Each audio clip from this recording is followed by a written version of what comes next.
Mr. President. Senator from Utah. Mr. President, 45 million Americans, 45 million hardworking moms and dads, neighbors and friends are being threatened right now with losing their jobs. They're being threatened not due to cyclical economic conditions, not because jobs aren't available, not because of some war or other calamity. Their jobs are being threatened by their own government. A government that has chosen to tell them that if they don't comply with a presidential medical orthodoxy, they will be fired. This is unfortunate. It's most unfortunate that this power has been exercised this way. The president doesn't have that power. Congress hasn't given the president that power. Congress doesn't have that power to begin with. This is not a power that belongs in the federal government to begin with.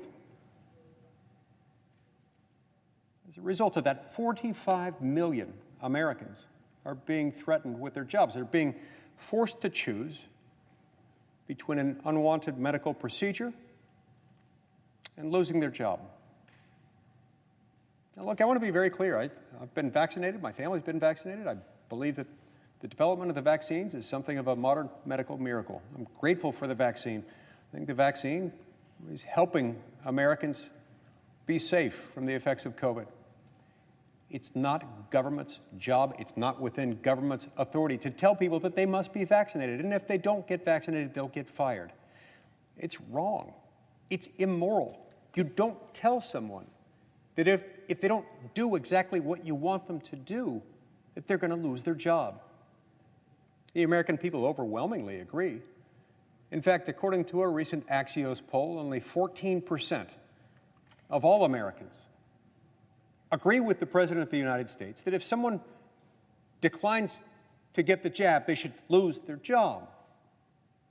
Now, this is a huge percentage of the workforce. In many states, most states, in fact, somewhere between a quarter and a third of all workers are now being faced with the possibility of losing their job because of these vaccine mandates. This at a time when Americans are struggling just to put food on the table, in part because we've got a government that's spending too much money it doesn't have. It's churning out money, printing it, in effect, in a way that results in rampant inflation, in a way that makes limited paychecks go less far, less capable of buying bread to put on the table. And amidst all of this government-manufactured crisis, government is making it worse, threatening to not just make that paycheck go even less far than it already does because of government, but to take it away altogether. That's not kind. That's not the neighborly way in which we like to do things. It's not moral, and it's not constitutional. Look, it's tragic that this many Americans have to have their jobs threatened as a result of a presidential temper tantrum. There's nothing about it that's okay. Deep down, we all know that it's not okay. And Mr. President, I'll tell you, there's another thing that's not okay. It's not okay that those who want to take away those jobs, those who are just fine with the president exercising this authority, fought tooth and nail to prevent the United States Senate from taking the vote that we're preparing to take tonight. A simple vote that simply allows us to weigh in and decide whether or not we're going to fund that part of government, that feature of our government that's going to enforce the vaccine mandate. Those in this chamber who shamefully were refusing over and over again to let us even cast a vote on that simple measure threatened to shut down all of government because they didn't want to have us have a chance as the people's elected lawmakers to decide whether or not we should proceed with vaccine mandate enforcement. They'd rather shut down the government and make everything worse than they would stand accountable for what they're doing. Fortunately, this part of the story at least has a happy ending. We're going to be able to vote on that tonight. We're going to be able to vote on whether or not we fund vaccine mandate enforcement at the federal level. This is wonderful. This is fantastic. It should not have resulted in days and days of shutdown threats and days of deflection, accusing other people of wanting to shut down the government when all we wanted to do was have a vote, to give a chance to the hardworking mom or dad, soldier, sailor, airman, or Marine struggling to put food on the table. That's all we wanted. And all they wanted to do was use it as an excuse to deflect onto others that which they are doing. We can do better than this. We must do better than this. The American people deserve better than this. That's why I'm so glad and grateful that we'll be casting this vote tonight. But know this. This issue is not going away. I hope with everything in me that when we cast this vote tonight, that a majority of us will do the right thing and that we'll vote the way that we know we should vote, that we'll stand with those people who may lose their jobs. 31% of the workers in my state. In other states, it's higher. 39% of the workers in West Virginia stand to lose their job. 37% of the workers in Alabama. 33% of the workers in Georgia. In state after state, we see hardworking moms and dads being threatened. This, Mr. President, isn't right. It's not even authority that the President has. It's not authority that the Congress has. We shouldn't be doing this. Deep down, we all know that that's right. We also know, Mr. President, that some of these problems result from the fact that when we fund the government, we've made significant mistakes as a result of the fact that we've allowed so many spending decisions to be concentrated in one vote on one bill, such that all of government tends to be funded or none of it gets funded. Sometimes the only opportunity we have to weigh in on a particular matter of public policy, one affecting 45 million American workers in this instance, the only chance we have to do that is on a spending bill. And we don't even get that chance unless we can agree that we will vote on an amendment on that. That should never result in a shutdown threat. And when those threats are made, we should acknowledge who's making them. Never once has any one of us wanted to shut down government.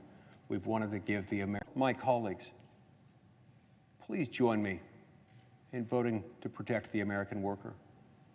Don't take away the job of hardworking Americans.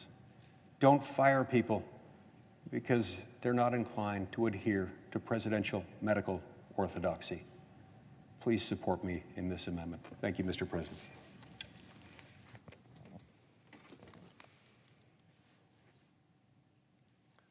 Mr. President, The senator from Kansas.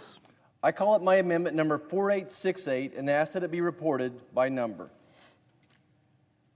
The clerk will report the amendment by number. The senator from Kansas, Mr. Marshall, for himself and Mr. Lee, proposes an amendment numbered 4868. There will now be 6 minutes of debate, equally divided, prior to the vote on amendment number 4868. Thank you, Mr. President. This amendment is simple. It prohibits monies from this bill to be used to fund or enforce the White House's COVID vaccine mandates on the American people for the duration of the CR. As a physician, I've always supported the vaccine, and I encourage Americans to talk to their doctor about getting vaccinated and about the booster. But whether to receive the vaccine or not is a personal choice. It should not be mandated via unconstitutional executive actions that the administration acknowledged earlier this year they didn't have the authority to put in place. No precedent exists in American history for punishing private employers who don't enforce government vaccination edicts. As we all know, multiple federal courts have put a stop to the OSHA mandate, as well as the federal contractor and CMS mandates. What's more, thank goodness the White House even delayed implementing their mandate for federal workers until after the holidays. Mr. President, this is an opportunity to right a wrong, for each member in this body to right a wrong. Let's give employers certainty and employees peace of mind that they will still have a job this new year.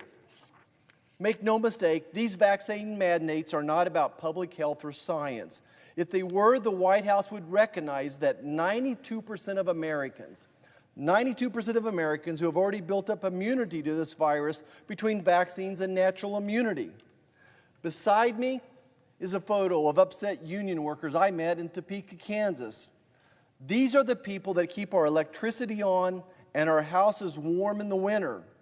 These are hardworking Americans who put their lives on the line throughout the pandemic. And tonight, I'm their voice. I'm their voice, and I'm proud to be here and keep fighting for them, for their families, and their right to earn a living in this greatest country in the world. Tonight, I ask my colleagues to join me in this fight and support our amendment and avoid an economic shutdown, avoid brownouts, further supply chain disruptions, labor shortages, higher inflation, and weakening our national security. Thank you, Mr. President. I yield back. President. Senator from Washington. Mr. President, COVID-19 has killed over 780,000 people in our country. This pandemic has a higher body count than any war we have ever fought in, and it's not over. We should be doing everything we can to stop this virus. We should be using every tool to keep America safe. We all know the damage this virus can do to our communities and to our economy. That is why the Biden administration has taken steps to urge employers to make sure their employees are fully vaccinated or test negative for COVID-19 before they come to the workplace. That's a move that's widely popular with the American people. No one wants to go to work and be worried they might come home to their family with a deadly virus. Even businesses support this step. The Chamber of Commerce is urging businesses to comply with the administration's emergency temporary standard. And perhaps more importantly, it's a move that will save lives. We've already seen these requirements have a huge impact. In fact, many businesses with vaccination requirements have seen vaccination rates rise well above 90%. OSHA estimates that the federal standard, which Republicans are fighting to undermine, will help protect 84 million workers, prevent thousands of deaths, and over 200,000 hospitalizations from COVID-19. I do not understand why, after all families have been through, after all we have lost, and all the hard work we've done to rebuild, would anyone want to throw that in jeopardy and throw away one of the strongest tools we have to get people vaccinated, keep them safe, and end this pandemic once and for all. It is senseless, it's reckless. I urge my colleagues to vote against it. And I yield the rest of my time to the senator from Virginia. Mr. President. The senator from Virginia. I rise to support the position of my colleague. When you're unwilling to describe something accurately, it betrays a weakness in your position. I've heard my colleagues complain about the vaccine mandate. It's not a vaccine mandate. It is a vaccine or testing mandate. If you don't want to get a test, if you don't want to get a vaccine, don't get a vaccine. Get a test so you can go to work each week without infecting your colleagues with the deadly disease. What my colleagues are asking is that people be protected so that they can go to work with the deadly disease, infect coworkers, and still get a paycheck. If you don't want to get a vaccine, get a test. If you're unwilling to protect your coworkers, don't demand a paycheck. I urge my colleagues to oppose this amendment. Mr. President, Senator from Utah. if you don't want to get the virus, get the vaccine. But the answer to someone not agreeing with your medical advice is not to fire them. And it sure as heck isn't to have the President of the United States fine every employer in America that doesn't want to do this, whether they have religious objections or otherwise. This is wrong. We know it's wrong. We can stop this right now. Please join me in opposing and taking down and refusing to fund for the duration of this continuing resolution that part of government charged with enforcing this immoral, indefensible, unconstitutional, and illegal mandate. Is there a sufficient second?